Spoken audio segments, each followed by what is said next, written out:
So what's up guys, good morning. Dahil linggo ngayon, day off ni Mrs. So surprise natin siya. Alam niyo yung nagte-trending na yung papipiliin kung ano yung mapili niya is tuto pa rin. Paitaw sa inyo yan. Papipiliin ko siya sa isa niya, then tuparin natin. And guys, bale ando si Mrs. nakahiga. So, ayan, lalapit tayo sa kanya. Then, papipiliin natin siya.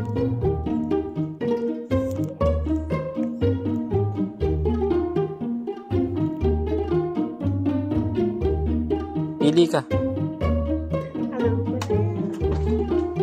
Sige, kung ano yung mapili mo, tutuparin natin. Isa lang ha.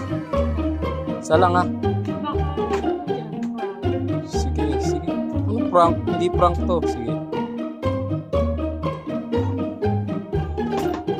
Ay, guys. Uy. Ayan sa labas ang mapili mo. Siyempre, tutuparin natin yan.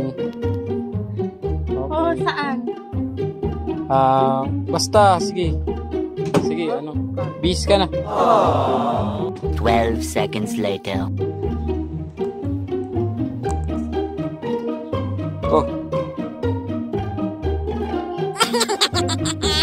Diba sabi ko sa'yo kain sa labas? Diba? Sabi ko sa'yo tutuparin ko eh. So ayun. Pinupad natin ang piling ni Mrs. Ayun.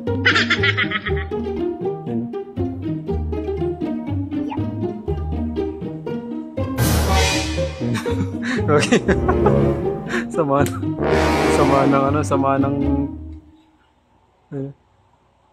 Sama ng titig.